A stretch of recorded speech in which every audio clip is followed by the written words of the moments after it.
Hey everyone, welcome back to Adventure Engineers. This is episode 2. We're so glad to be back. I am Castle Mac Steven, and with me is Kelsey Dionne from the Arcane Library. Woo! And tonight we are going to talk about a lot of different things. The premise of this show was essentially started, I'm a DM, been DMing for a long time, and Kelsey writes, not only does she DM, and from what I hear, very expertly, but also writes, in my humble opinion, the best D&D adventures available on the entirety of the interweb. So we thought it would be really fun to have a team up where we could talk about stuff from the point of view of both DMs and authors.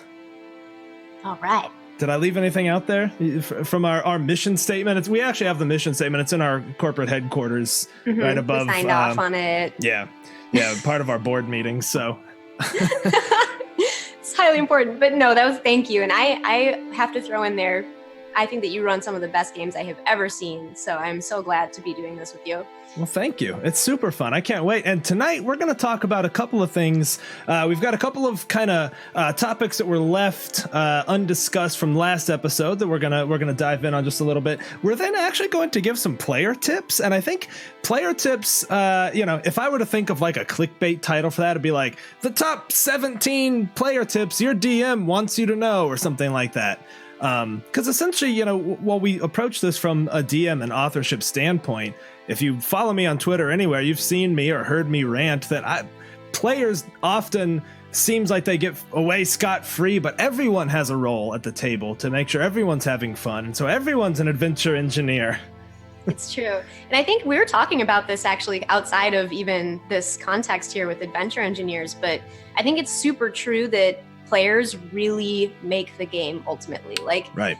If you have an excellent DM, but players who maybe aren't, pulling their weight, it's going to be a rough game. So, right. Whereas on the other hand, you could have maybe a less experienced DM, but if you have really strong players, you're going to have a great game. So they're the core of, what we do. 100%. Yeah. And, it's fair to say that everyone has different roles at the table. I mean, that absolutely the DM is going to come to the table with something completely different than players, but everyone has a pretty important responsibility. And so tonight we're going to talk about some of the ideas, some of the tips that we think that players should know. And I have to give a special shout out to Corey. Some of you know him as D&D Diapers or Dungeons and Diapers. He came up with a lot of these, probably as he was sitting with a small child on his lap, maybe, over the break. So huge shout out. He came up with it. He was like, hey, here's some ideas. And we were like, wow, that's like a lot of ideas and they're all awesome. So here we are. And then towards the end of the episode, Kelsey, we might, if we have time, talk about something extra special. Why don't you introduce that? Oh man. So I don't think it's a huge secret that we are probably going to be writing an adventure together, Steven and I. And it's, we did this last year for the Edgar Allan Poe Museum, where we wrote an adventure where Steven helped with the concept and the vibe and the theme. And then we ended up basically kind of together writing an adventure that... Oh, don't give me any of that credit. I was like, hey, we should do a Poe thing. And you're like, cool, here's 19 pages of excellent content. I was like, yeah, all right. I don't get any of that credit.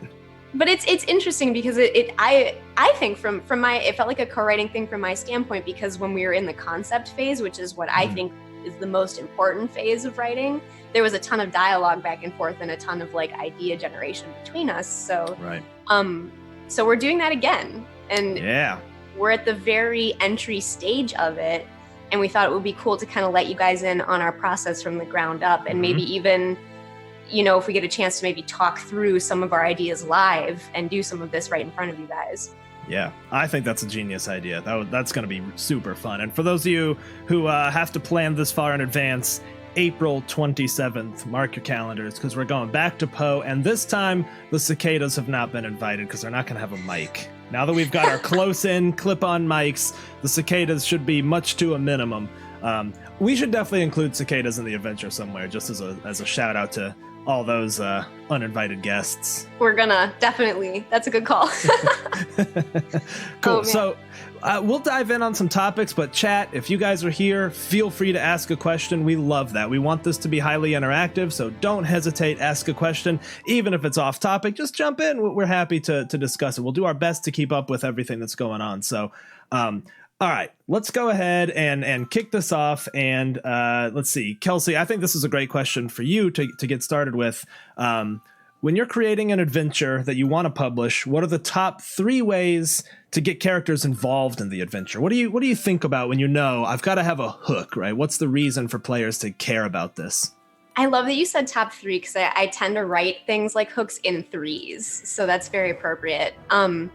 But I actually, when I'm sitting down to do this, the thing I approach first with is knowing that I'm actually trying to hook the players themselves, because the characters they have their own reasons for being in the game and their own motives, but you're trying to get the players interested in the idea of an adventure you're trying to pitch them. And so I actually do this in a very specific way. I try to appeal to 3 sort of general concepts that we know hook players of different types. And so I think about players who are motivated by reward. So like, here's some money, or here's a cool magic item, or here's even like a cool title that you're gonna like find some player side like reward in. And then we think about players who are more intrigued by the idea of heroism. Like, they're there because they want to play a heroic character who does cool deeds and memorable things. Right. And then we have the third character, or player, I should say, who I don't know if this is maybe the rarest player, it maybe not, but the person who's motivated by discovery. So they're at the game because they want to be surprised, they want to explore, they want to find the answer to a mystery or an unsolved question. Right. So when I'm writing hooks, I try to create one that very specifically appeals to each of those 3 things. That's interesting, and this is a little bit divergent as a response to that, because, what is it that they say are the 3 pillars of D&D? It's like combat, social interaction, and exploration, and those almost tie to those, right? Like, reward is somewhat out of combat. I think heroism can be a little bit more on the social side, maybe the role-playing side. I don't know that that's a great tie-in, but you got me thinking about the exploration discovery side, specifically because you said that's kind of like the least common player. This is a complete 90-degree pivot, but I think it's worth talking about. I find that discovery and exploration is by far the hardest part to bring to the game. What do you think about that? Like, it's just hard to get people to feel wonder, to view things maybe even the way the first time they do when they play D&D, right? That sort of sense of immense wonder. Like, now I could describe anything. Like, you see a city that's 45,000 miles long and descends from the heavens on gossamer strands, people will be like, cool. Yeah, I know that actually, you're right. I feel like there's a certain amount of acclamation that people get in a fantasy setting where stuff becomes less wondrous to them. And that's so funny. Like, how do you approach that then? How do you give people that same spark? And I think, at least in the writing side, it ultimately comes back to making sure that the players care why something is wondrous. Like, the deserts of Athos are terrible and cruel, and that matters to you because you're going to die in them if you so like, they have to not just passively experience the wonder, but it's actually going to matter to them, and it's going to impact them in some way. That's a really good point. Make it felt rather than described. Yeah, I guess. And that's a hard thing to do ultimately. Like, how do you provide the wonder and then make sure it impacts them in some way? That's not always easy. No, I honestly think it's the thing I struggle with the most. When I think about those pillars, combat, got it. That's, the game is made for that. Social, I love role-playing. My crew loves role-playing. The social side we got. Exploration, I don't know that I've ever walked away from a game like, man, I nailed that exploration. Really got it. It was awesome. I don't know that I've ever felt that way after a game. That's tricky. But one thing that I feel like falls into the category of exploration is the idea of discovery. So like, the idea of solving a mystery. So I think like one example that might be recently applicable to you guys is the Secrets of Skyhorn Lighthouse.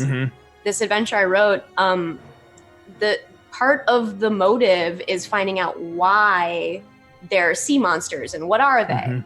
And then once you kind of get behind that question, then another question arises, like, well, why is this problem with them happening? What's causing it? Right. And so I think you can pull people through with the idea of discovery by sort of having these micro mysteries to solve. Yeah. Yeah, and leaving little breadcrumbs and kind of appealing to people's desire to know what's behind things, right? People love that. We love watching behind the music. We love watching documentaries of how movies are made. Maybe not all of us, but I certainly do. So you're right. Like, why did this thing happen? Why was this the way it was? Here's the explanation. Yeah. And that's, I was going to ask you this too, because I know that like you as a DM, you receive a bunch of hooks probably from writers, but how do you decide like what's going to fit for your group? Like, how do you know what's going to appeal to them most? Because you kind of have to feel that out. Yeah, my answer has to be a little bit skewed here because I'm just blessed with a group who, when we talk tonight about what we think players should keep in mind, my players do a really good job of, right? I could probably throw any hook down and my characters will do the slight mental gymnastics to make it work. Like they'll get what I'm throwing down and they'll be like, cool, my character's into it for the money or for the whatever. I don't feel like that's a major challenge for me. That being said, I think back to your question or back to your answer earlier, discovery almost never enters the equation. It's never like just to see, just because there's a secret to see there, right? Just to do the thing. I think by and large, my players are motivated by being good. I think they're good people who want to do the right things and will appeal to the sense of justice or, righteousness or revenge, even like sort of the, doing what needs to be done in the situation. That's usually pretty easy for people to do. And I've had situations where I've had problematic players, no one I play with regularly, who sort of don't buy into it and sort of actively try to undermine. And only once it got so bad where someone was like clearly not into the story at all that I kind of paused the adventure and was like, okay, I get that your character doesn't care about this. That's fine. But my character feels this way is a little bit of an excuse for you to be a shit right now. So what I need you to do is either figure out how your character can care about this or roll me up a character who does. Because we've got a limited time here together to play together, and this is the adventure, and you're being a problem for everyone at the table. Right? So only once that ever happened, as Lydia, who's in the chat, can attest to. And honestly, it worked. Like after that, we took a little break, came back with a new character, and we drove through it. But typically I don't have that problem. It's let's do the right thing or here's the situation. Your characters are here to do this and we can kind of work on it together. How about you? You ever had problems with characters biting the hook? Oh, I mean, definitely. I think that sometimes people also get into this very stubborn mindset where they have decided that they know that sandbox is clearly the superior way to play D&D and now they want to prove it to the DM. So they don't want to like go along with any of the potential hooks that get presented. And so, I mean, that's a tough person to reach, that's a tough person to get through to. And I think what you said, like it gets to a point where I think as the DM, you sort of have to intervene to the player directly like you did because, and it's kind of funny too, because this is the reason that alignment got invented. It was a way for the DM to be like, no, your character wouldn't do that. They would cooperate with the group that the rest of everyone wants to do right now. So you guys need to like do this. Like, I think that was actually one of the reasons that alignment. That makes sense. Yeah. I hadn't thought about that or I didn't know that, but yeah, that makes total sense. Yeah. It was kind of a way to stop like rogue players from being dicks. So like, yeah, sure. But I don't know. But, one thing too, like one thing about hooks is that if you give the players a reason to hate the enemy before you present a hook or a reason to be mad, that's actually really useful. So I'll start my adventures off a lot of the time before presenting hooks by like having them get attacked by the enemy or having them see something really terrible happen caused by the bad guy. And then it kind of, especially to the characters who like the players who like heroism, it really pushes them into wanting to take action. Right. Make it personal and follow the golden rule of show, don't tell. It's not, hey, this guy is evil. Witness them being evil. Right. So now the players are like, oh man, that guy? Nah, we're gonna get to the bottom of that. Yeah. Hooks, Go ahead. Oh no, I was just saying revenge is such a motivator to players. Oh, yeah. Hell yeah. It is for me. I'll always go for some revenge. I'm easy like that.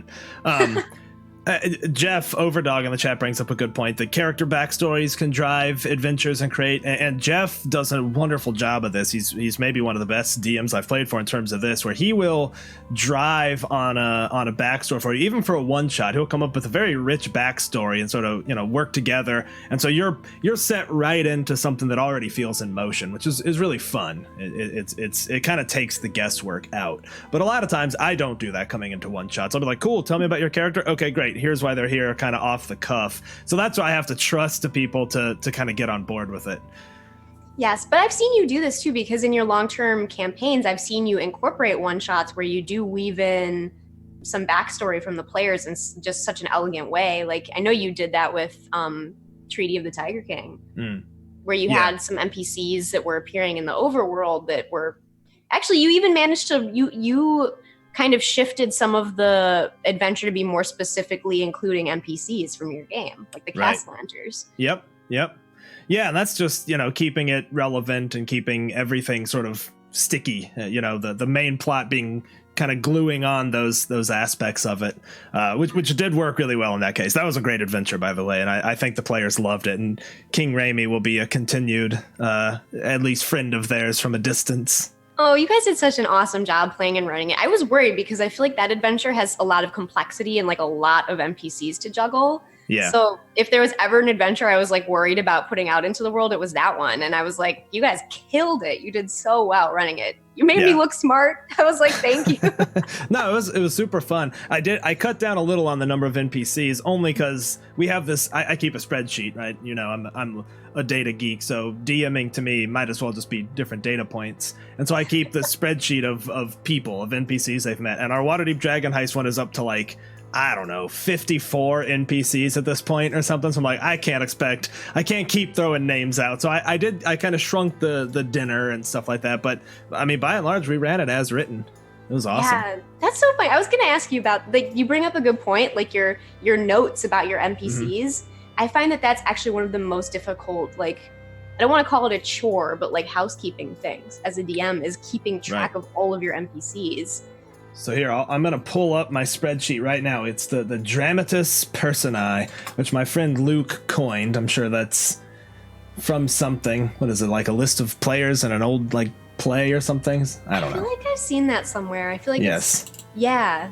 So here's all I track on this, and I share it. It's just a Google Doc that I share with everyone. I've got the character's name, the DM RP reminder, because now that we're, and I just looked, we're 51 characters deep. I just have to remember, like, what was their accent, or, how did they carry themselves? What was their cadence? So just a quick little DM reminder, physical description, what faction they belong to, notes, and the last time the player's seen them. And then I color code the rows based on, were they friendly? Were they neutral? Were they hostile?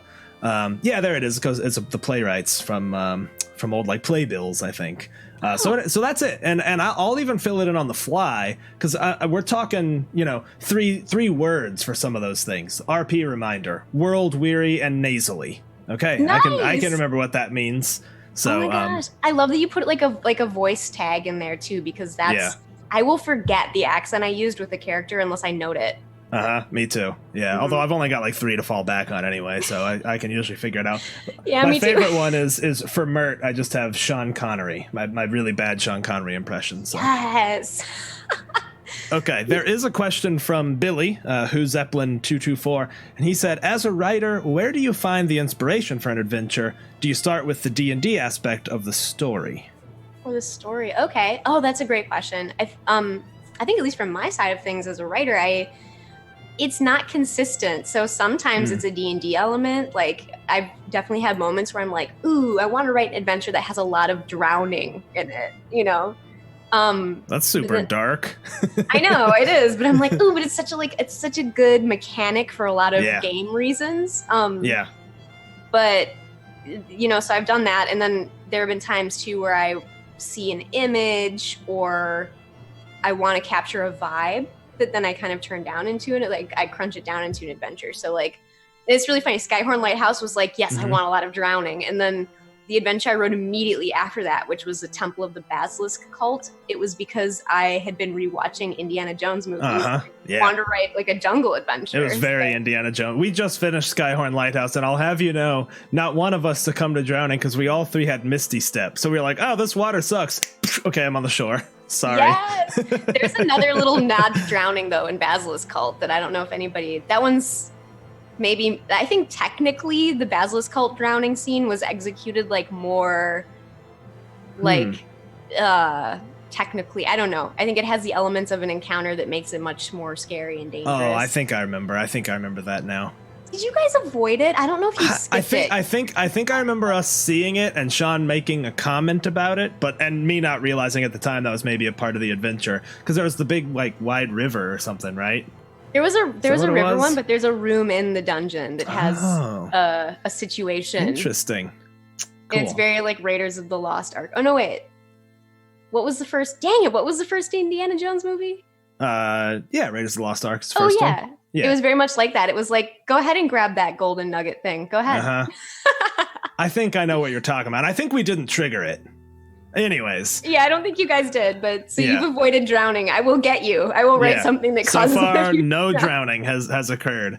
Hey, I'm going to make a quick comment too. Jonathan there in the chat said he's gone to styles of speaking and not just voices for NPCs. That is my number one advice to people who are like, don't want to do an accent, but want to have something for their character. Just adopt an affect. Adopt a like cadence. I mean, like you could just talk like more quietly and lower, or talk like, hey, I'm really excitedly, like, oh, we gonna do this. Like, just change the manner of speaking, and that can help you get in the head of a character or an NPC without having to do some crazy accent. Just change your cadence up. Yeah, and like the difference between an old person and a young person is an accent. It's like the tone of your voice. Yeah, raspiness. Yeah. All right. Let's get into some player tips. I think that kind of is a nice segue for how to, work on character voices. So as a DM, what would I want players to know? And I make an exception for my players because we're really on the same page. We're on the same wavelength, having played for so long. But these are the things that I appreciate that they do. And I think that if you're a player, if you're playing Dungeons and Dragons out there, I think these will dramatically help your DM. And I would be surprised if you didn't put these into play. Your DM was secretly very relieved. So here's my thought. Here's where I'll start, Kelsey. Number one, D&D is a complicated rule set, and players have one major responsibility of knowing what their character can do within the framework of the rules. I agree with that very much because I don't know as a DM always. Like I don't have every spell memorized. I still remember something from 3rd edition that I think is 5th edition. So I don't really always have the way to make sure that what you have is correct. I don't know sometimes. And I get that can be complicated. That's kind of a big ask, but I'll just, in defense of DMs spend a hell of a lot of time making sure everyone has a good time around the table. Even if they don't prep very much, even if they're just coming up with bullet points, they've got to at least know the rules. So they've kind of done their homework. Crack that player's handbook. The rules section is not actually all that long. No one's asking anyone to memorize every spell, but know the rules and what your character can do within that framework. I make a cheat sheet. My cheat sheets will have kind of a breakdown of what my abilities are, the ones that matter, because even the character sheet is kind of cumbersome. So I'll make a little sheet of like, these are the 3 actions I can do, the 2 reactions I can do, so that I kind of know within the framework of a turn, this is what I'm capable of. So you can fire it off real quick. Yeah, and we don't get paid for plugging products, but I just want to say D&D Beyond does a lot of that for you, and it's immensely helpful. It really is, yeah. The fact that it like now has the short descriptions, which it used to not, now that it does, they're hugely helpful. All right, what do you got? Your turn on a player tip. So, okay, looking at this, there's a lot of excellent stuff here. I think like the writerly side of me loves the idea of providing backstory for your DM, because that, even if it's just like one important person or like one fear or secret that you have, I mean, a DM's going to make that matter if you supply that. It's going to help motivate you to take the hooks and things like that. Yeah, I agree completely. And I've thought about this too. I think there is a limit. I think if someone shows up with like 4 pages of backstory, they might have a very clear like arc in mind, and if you deviate from that, they might not be having as great of a time. So we've kind of settled on the like, hey, I've got a pretty nebulous idea. Here's a couple of even bullet points of things that kind of shaped my character, but I'm also kind of willing to explore some backstory as we go. And maybe even work on backstory. Hey, we're 4 sessions in. Let's talk about where your character came from now offline so that I can weave that in. And so that's kind of an experiment we're trying with Waterdeep Dragon Heist, where not all the characters had like a huge flushed out background like we often do. It's more like a, hey, I came from this, I lived here, and this is why I'm here now. Let's run with it. And now they're like adding as we go, kind of very organic. Yeah, and Steven, do you like find that to be more collaborative, like behind the scenes? Like, have you suggested several times, like, oh, you might have a connection to this NPC. Let's maybe see if that can work. Yeah, I think that's exactly it. And I think both styles work great. Like, I'll just give very real examples. And I think these are kind of the two opposites here. So Sean came with his backstory, like really well in mind. Like he's got a whole crazy backstory filled out. It's not terribly mysterious. He knows exactly what his character is and who his relationships are. And that has worked swimmingly because I've been able to like weave in kind of the narrative that he was excited about and that I obviously got excited about from reading the backstory. And on the flip side, his wife Raven was like, hey, my character was like raised on a ship and knows nothing about her family. Let's roll.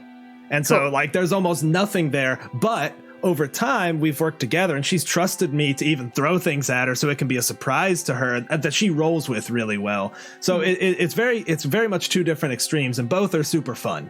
So I don't know. I don't have a hard and fast rule other than that we think about it and we work together on it. Right. And that there's that unspoken, and maybe this slots in above everything we're saying, but there is sort of that unspoken, what is it called? Like the contract that you have with the players, like the agreement that you guys are going to be cooperative. That's like number one, you know? Right. Yeah. And when it comes down to it, everything we're talking about here is just being cooperative and communicative with the DM, right? Yeah. That's all it is. It's very true. Yeah, I agree with Gidra. Says it's hard to write long backstories for level 1 characters because why would they still be level 1? And I think that's always a good question. Very true. They can be kind of nobodies still. Yeah. Your story is yet to come when you're level 1. Right. Yeah, and I think for NPCs, you don't need anything in depth. We talked about how I love how you present NPCs, and last episode we talked about the 3 things you focus on: the what they do, just like showing, not telling, then the description, so you get that picture in your mind's eye, and then one of their secrets, which kind of gives the DM something to kind of sink their teeth on the fly role playing. I don't know that you need more than that for a PC either when you're just starting. Yeah, I mean, technically speaking, I don't think you do. If you want to just stop there, that's plenty. But, Yeah. Here's what I think is actually more important. Sean and I were talking about this the other night. What I think is more important than coming up with a robust backstory is coming up with an affect. Like figuring out how is my character going to react to things. And that's, in my opinion, can and should be the major focus of a session 0. Not my character comes from this and they were a son of a noble or whatever. Instead, it should be like, hey, my character hates authority. So just so we know, like we can all kind of mentally prepare for that. And my character is really kind of stingy. Like really doesn't want to spend gold on anything. Like think about all those kind of personality quirks and traits that people can then work to either work together or be prepared for opposition to make sure it doesn't derail something. Like, you can be like, oh, cool. So your character, here's an example in our Waterdeep game. Lydia's character Enid is like, I'm going to be super trusting and want to be friends with everyone. And so Sean was like, cool. Whistler is going to be the opposite of that and also know that that's something about you and use that a little bit, not necessarily to manipulate you, but to use that to his advantage if he needs you to do something. And so they've played that off each other really well, where she's just like, I love everybody. And he's like, yeah, you definitely shouldn't love everybody, but you should love this guy we're trying to work with over here. And so that's, that worked out in a session 0, which really worked well. Yeah. Oh my gosh. I've noticed that. You guys are so good at that. Like kind of latching on to that way of presenting your character, because having listened to you say this now, I'm like, this is such an epiphany to me that the whole backstory thing, that's just a really long way to get to the affectation of your character. Right. Like that's the way that's the sort of long road there. Damn, and that's ultimately the of reason you do all of that, is to realize who your character is, so you can kind of, you know, have some self-confidence and skip the 4-page backstory and just make some executive decisions about how your character is going to behave. Yeah, I hadn't really thought about that, but in many ways the backstory is the why, but the kind of affect and personality is the how, and that's the what's result more of all of it. Yeah, that's what's more important at the time, right? And so I really think spending time to make sure everyone's kind of on the same page, character-wise, to kind of knowing, you know, you're going to be really shady.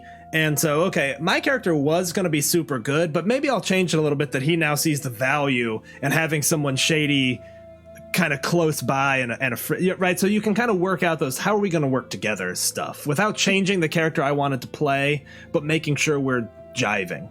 Yeah. Oh, cool. Ooh, let's do some more. These are fun. I know. That was awesome. All right. Here, why don't I'll ask you the next one, because I think I just rambled for like 20 minutes or something. No. 20 minutes in a pocket dimension.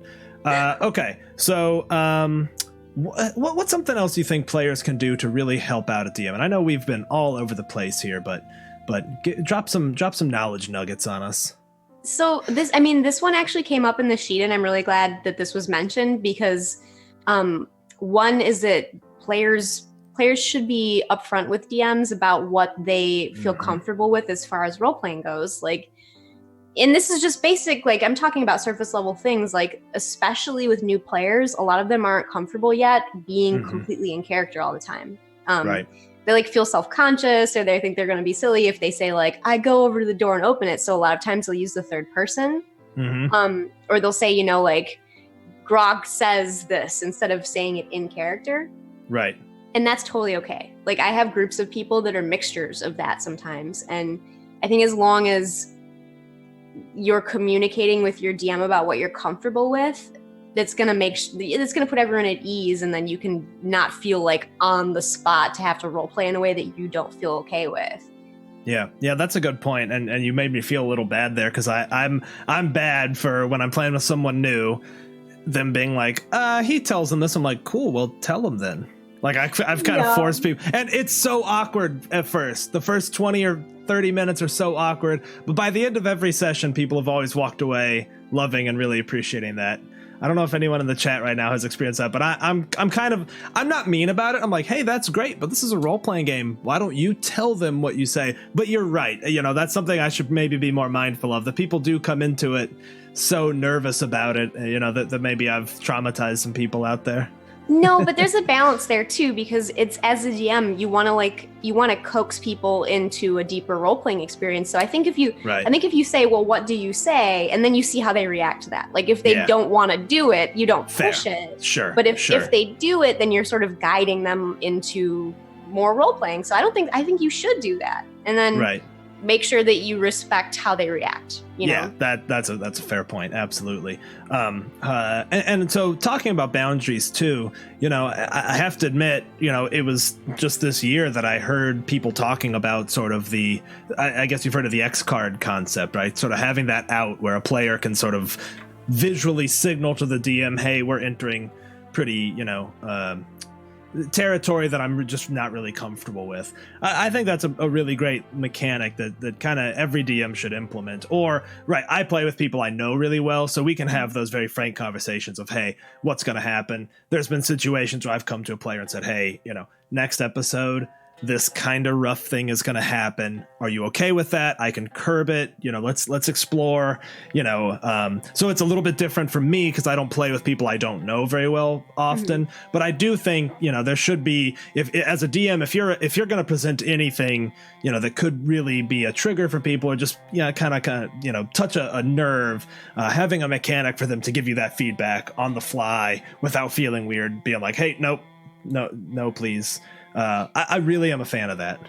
Yeah, I think that's a smart thing. And it like you said, it's particularly important with players who you don't really know who they are as people and what they're comfortable with. And this brings a side topic that I was going to ask you about, but you guys have now gotten into the 3rd chapter of Waterdeep, where some scary stuff happens. And I was just going to ask you if you had any preliminary conversations with everybody about some of the stuff or not.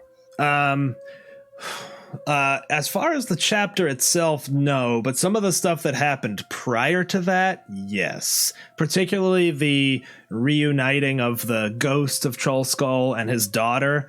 We had some sort of, hey, just so you know, this is where this is going to go. What are people's lines? And I respected those because I had a little bit more planned, but kind of backed off based on where people were kind of like, yeah, if you avoid these, then I'm good with this. Cool. As for chapter 3, no, I think I know my players enough to know nothing in there post what's just happened, which we ended last episode with the big thing that happens in the alley, which definitely gutted everybody. It gutted me too. Me too. It hurt. Yeah, it does hurt. So I think we're good for chapter 3, but I'm always looking ahead for stuff like that, and you know, I'm kind of ready to pivot if I need to. Cool. Because you're a good DM. Well, thank you. Yeah, sorry, Lid, it did hurt. I went back and watched the video of the sweet NPC that I killed that everyone loved, and my voice definitely cracked. And in the moment, I was like, take a breath here.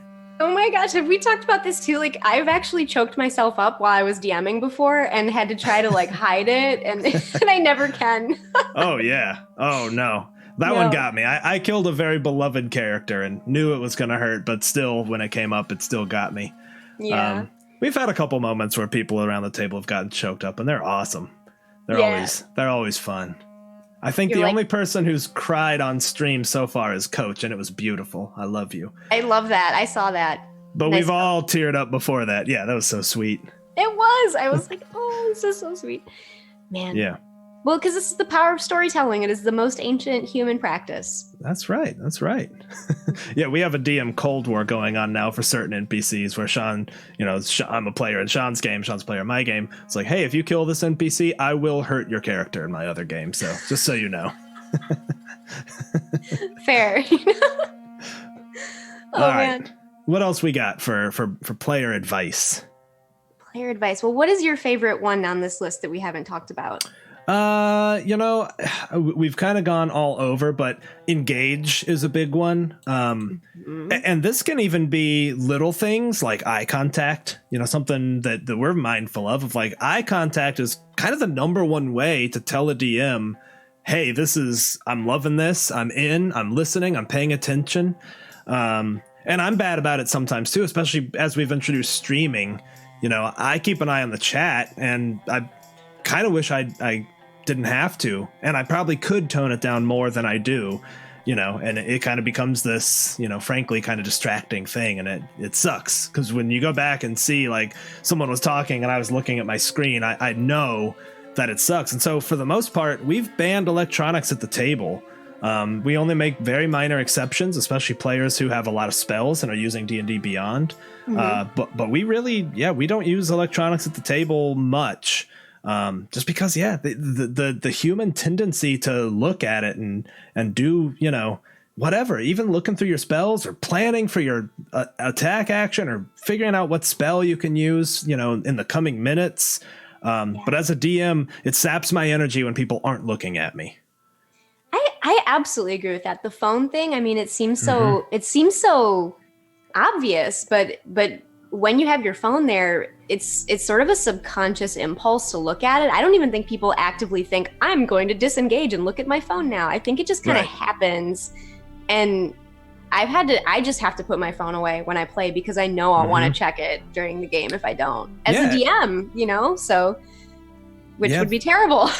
They've just become extensions of us, and it's so easy to not even thinking about it. Oh, I got a notification. It's probably nothing, right? It's somebody liked something on Twitter. I don't have to look at this right now, but you just do. It's just, it's this extension of us. And Jeff brings up a good point. It's an issue playing online. I always have a fear that people are, in other tabs and doing other stuff when playing online. I'm always sort of, hyper aware of like watching what people are doing. Like, you were looking away. Look here. I know. You know what's so interesting? I just was hearing some folks talking about this. So it's because I know a DM who runs a lot of games on Roll20, and he was talking about something called the Campfire Effect, where people who are sitting around each other or playing something with each other want something to look at in front of them as sort of a way to pull their attention away from just staring at each other the whole time, which actually is kind of unnatural if you're just like staring at someone the whole time. Right.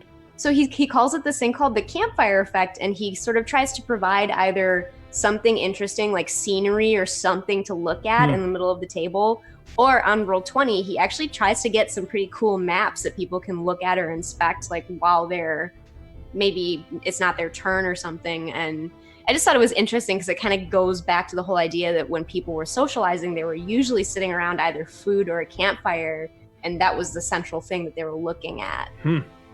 That's awesome. I hadn't really thought about that, but yeah, that makes total sense. Yeah, so who knows? That's neat. Distract people with a campfire. Yeah. Just light something on fire. Jingle the shiny keys. Hey, look here, look here, look here. Yep. Yeah, so Jeff and some other folks have said some things here. Not talking over people. That's a hard one.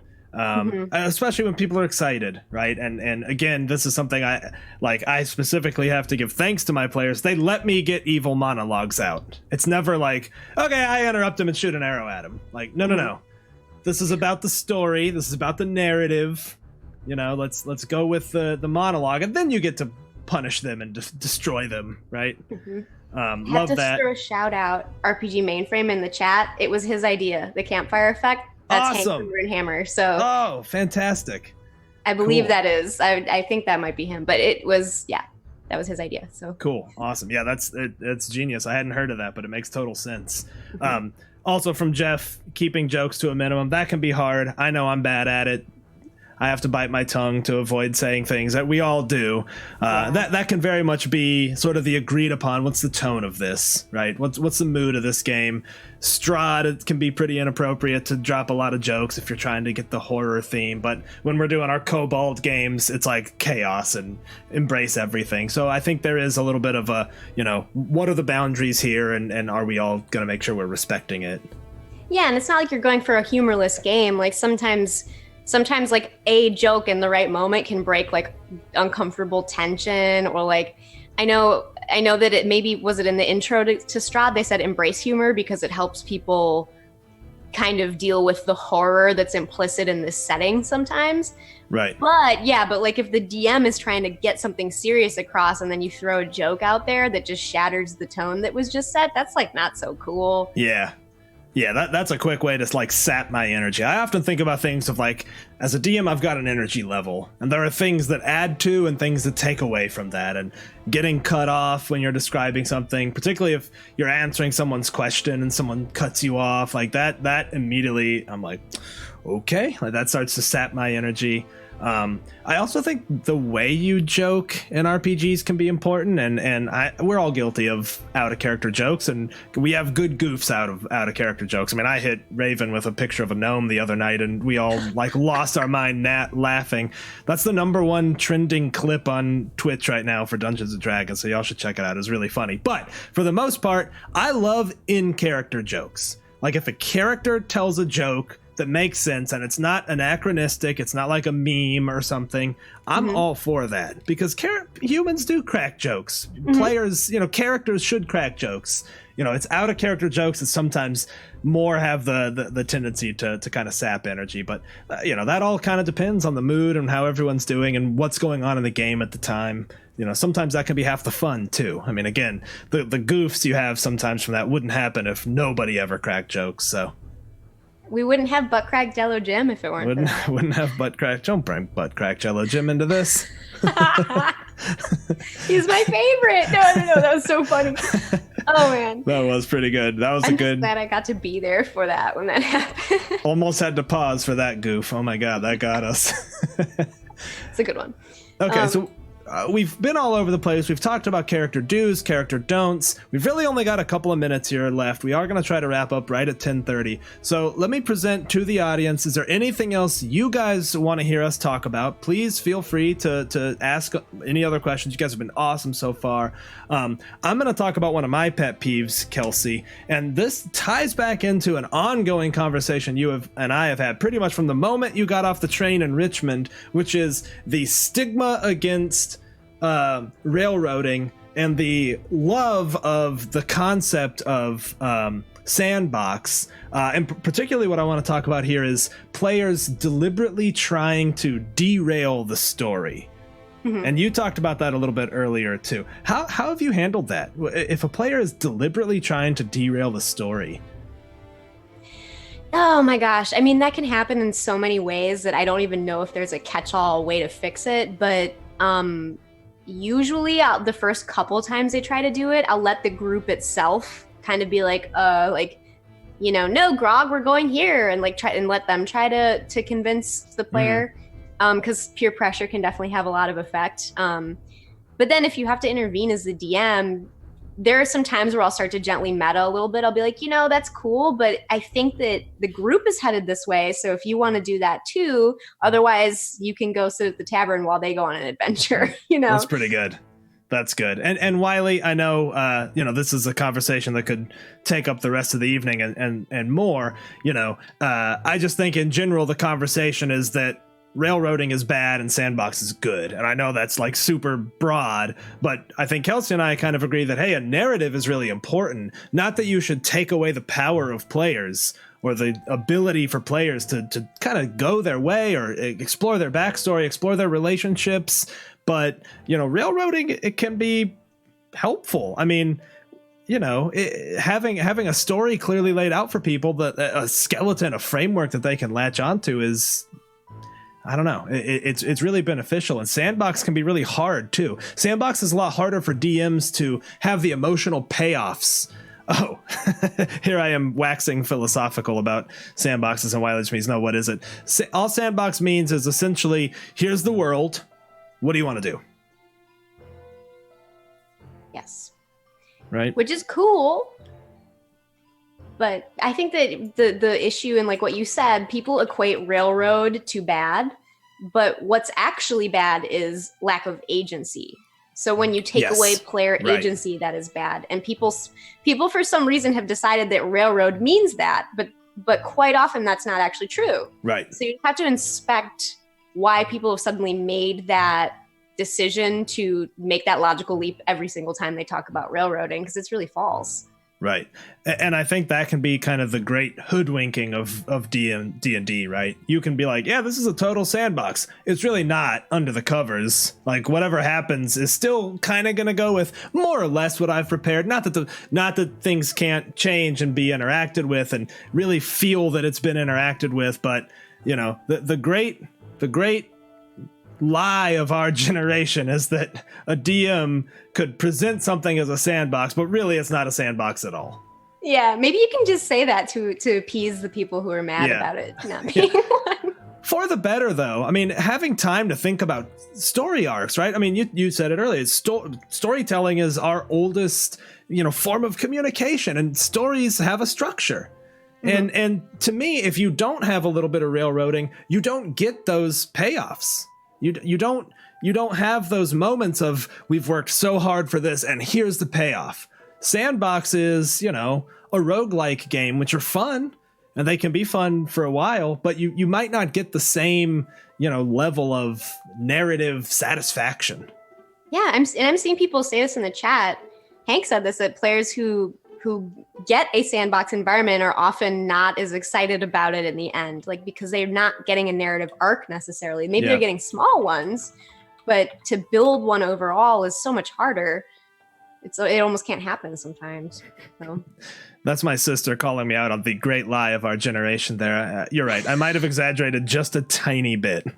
Okay. It is. This is like, we're trying to make clickbait, okay? We're trying to get people to click on this. Just kidding. Exactly. All right, so we've got about 7 minutes left. So what other tips do you have, Kelsey? What other tips for players that you as a DM, as an author, wish players knew or kept in mind when they're sitting around your table?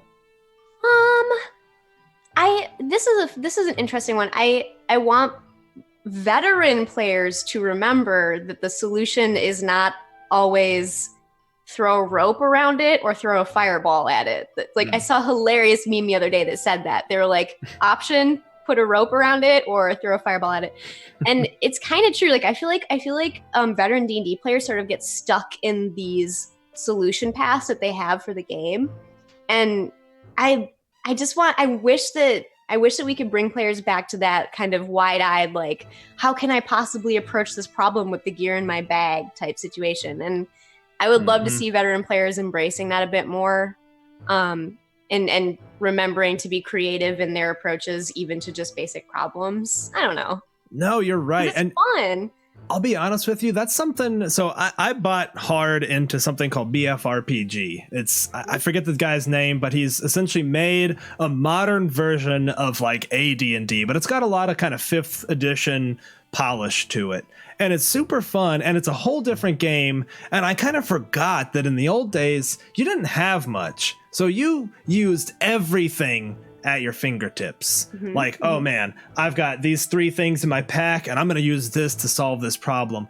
I think part of that is that 5th edition right from the get-go gives you so many capabilities, so many extraordinary capabilities, that people kind of forget about those little things. Because I agree with you 100%, that doesn't happen as much, and I'm guilty of it too. I often don't think outside of the box, and I know some players who always surprise me with like, wow, that was awesome, how did you even think about that? But that was necessity is the mother of invention, and in the old days, like, you had to do that.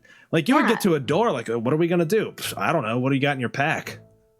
Exactly. And I think maybe we as DMs can help encourage or remind people that, like, you know, your bag of 10 pitons and a hammer could get you out of this situation. I just think that the idea of creative problem solving, presenting an interesting challenge is the responsibility of the DM, but finding an interesting solution, man, that's the players. Yeah. Like, go crazy, like, do something cool. I don't know. I like and you see it with new players. They're so creative about the way they solve things. And I wish that we could give that to veteran players too, bring them back to that a little bit. Yeah, no, you're totally right. And I know I'm guilty of that. I'm like, cool, let me look at my class abilities, and rarely tend to think outside of the box. That's so awesome. And when you're writing an adventure, how do you think about what you described as solution paths? How often do you think about the different ways people could solve a challenge? I have to sometimes think about it based on the level I'm writing for, because if you're writing for high levels, like, their gear does become more meaningless. So I assume they're going to solve problems with spells or something. But in lower levels, like, I love writing for like 5th level and below, because you're still so mundane in those moments. And even the stuff in your own environment can really impact the way that you approach something. So I will definitely try to give people things in the environment that they could use to help them, or demonstrate ways for foes to do that. Like, I'll have enemies flipping tables over to provide cover for themselves, or, using clay pots to smash windows or something. So I try to give people like the dressing that would give them options and things like that. Yeah. That's awesome. Yeah, you kind of have to be mindful of describing what's around the scene. Like, even as a DM, I have to be mindful that, hey, you're in a dining hall. Maybe people don't. Hey, there's wooden tables everywhere. Making sure that people know what their options are so they can form that solution.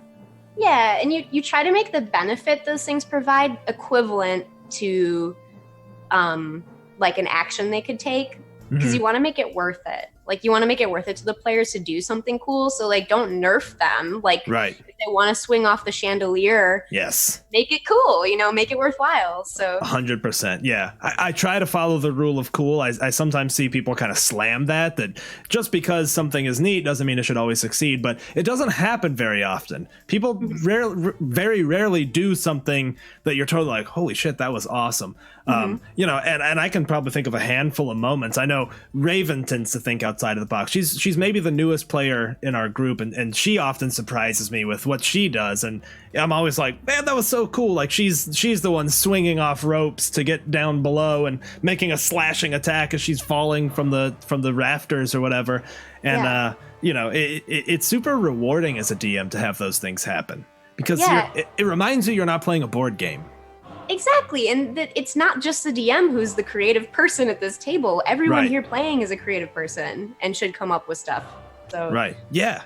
I mean, at the end of the day, one of my guiding principles is it's my job to delight my players, to delight and to challenge them. But players can delight me too, and they often do, and that's what keeps you coming back. That's 100% the reason I play, is I want to see what they do and what happens, you know? Absolutely. Okay, we're almost out of time here. Guys, any closing questions? Feel free to sound off. We can answer one more question, I think. Kelsey, as we're waiting for a question, why don't you let everyone know where they can find you?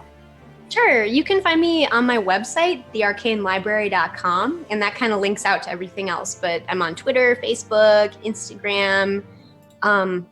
I co-wrote a book that's on Amazon.com called The Monstrous Lexicon. It's good. I got it. Pick it up. It's awesome. It's a fun one. I really made some fun lore in there. There's a new playable race that I designed that I love called the Gruleshi, and they're like elephant guys. And I really want to play one. I think they're fun. So. They're cool. Lydia loves elephants, so she would be all over that.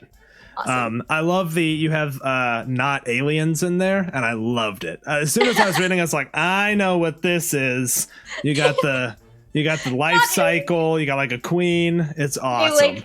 We didn't want to do face huggers because we're too scared of them. Matt and I legitimately were like, we're too scared of face huggers, but let's do something similar. That is kind of terrifying. But no, I actually plan to do a one shot of that, not tell the players what it is. I'll tell you right now what I got in mind. It's going to be a wrecked ship, like a sailing ship, a massive galleon, just straight up like derelict in space, only it's going to be in water. That's going to be awesome. I can't wait already. Yeah. So good. And you know what? With the last little bit here, let's talk a little bit about what we're going to do for Poe. And I think your idea just before we started had me super excited. You want to share some of that just for the folks who are here so they can get a sneak peek on what might be coming in April? Yeah, so we were kicking around ideas. For Poe stuff, I sort of start with vibe and environment because you can be so inspired by his writing.